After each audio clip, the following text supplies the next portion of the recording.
and share the anger and disappointment of Australian fans and the broader Australian community about the events that unfolded in Cape Town on Saturday. We've held a board meeting today, and I want to assure people that the Chairman and other directors of Cricket Australia share these same sentiments. So on behalf of Cricket Australia, I want to apologise to all Australians that these events have taken place, and particularly to all the kids who love cricket and idolise the players. I want to also apologise to Cricket South Africa and South African fans that this issue has overshadowed what otherwise should have been a wonderful series. As the Chairman has said in his statement earlier tonight, we recognise that this issue goes beyond the technical nature of offences and various codes of conduct. It's about the integrity and reputation of Australian cricket and Australian sport. Ultimately, it's about whether Australians can feel proud of their national sporting teams. That depends as much on the way players conduct themselves as it does about winning or losing. It's all about how we play the game. Earlier today, I received an update about the investigation being conducted by our Head of Integrity, Ian Roy. And in conducting his interviews, Ian was also accompanied by 2 ICC integrity officers. Whilst that investigation is not yet fully complete, preliminary findings have been considered and discussed by the Cricket Australia Board earlier today. The key finding is that prior knowledge of the ball tampering incident was limited to 3 players: Captain Steve Smith, Vice-Captain David Warner and Cameron Bancroft.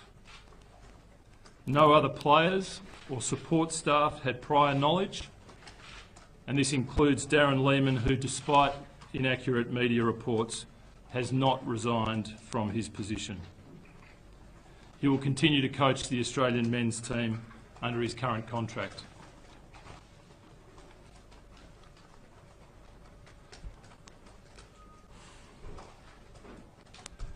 The players involved have officially been reported for breaching Cricket Australia's Code of Conduct under Article 2.3.5.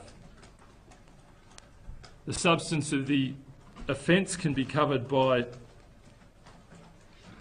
terms, and I paraphrase somewhat from the article: conduct at any time that is contrary to the spirit of the game, unbecoming of a representative, harmful to the interests of the game, or brings the game into disrepute.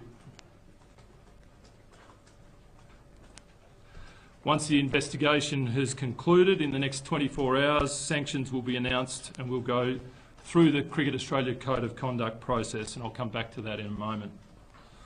All 3 players who have been reported will leave South Africa tomorrow. Their replacements in the Australian squad for the 4th Test here in Johannesburg will be Matthew Renshaw, Glenn Maxwell and Joe Burns over the next 24 hours. Tim Payne has been officially appointed captain of the Australian men's Test team.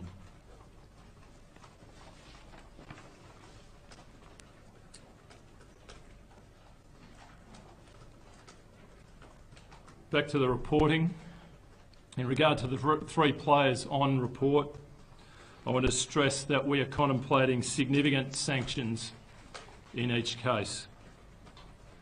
These sanctions will reflect the gravity with which we view what has occurred and the damage it has done to the standing of Australian cricket. I fully understand the appetite for urgency for more detail.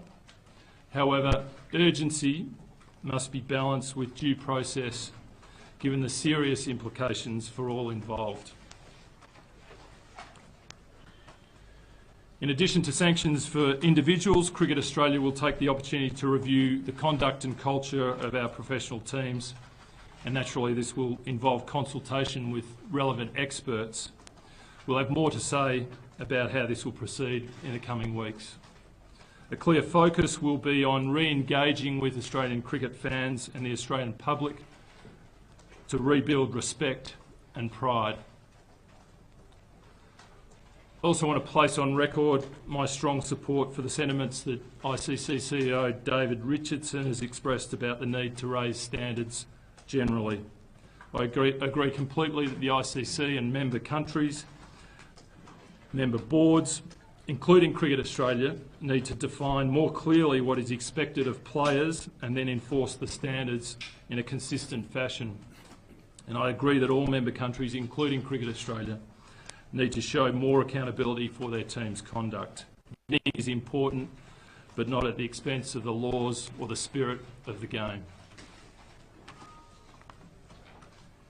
In conclusion, I understand and share the anger and the disappointment of the Australian cricket family about these events.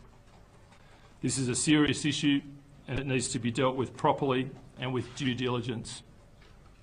But now, as a matter of urgency, we'll complete the process by tomorrow morning, and in the next 24 hours we'll be in a position to announce